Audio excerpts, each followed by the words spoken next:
وشفت دكاكين هذه موجودة، وقعدت أتجول، لقيت دكان عليه نجمة داود بالحديد. فدخلت على الدكان هذا، قلت له السلام عليكم، قال عليكم السلام. قلت له do you speak English؟ قال يس. قلت له أنت شنو هذه اللي حاطها على الباب؟ قال هذا شعارنا. قلت شعار من؟ قال شعار إسرائيل وشعار اليهود، إحنا شعارنا نجمة داود هذه. قلت له أنت يهودي؟ قال نعم أنا يهودي.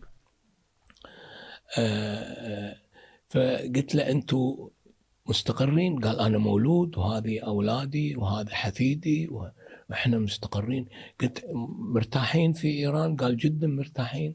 قلت ليش ما هاجرتوا إلى إسرائيل؟ قال ما نحتاج نهاجر، هنا إسرائيل بالنسبة لنا، يعني اللي نتمتع فيه بإسرائيل نتمتع به هنا.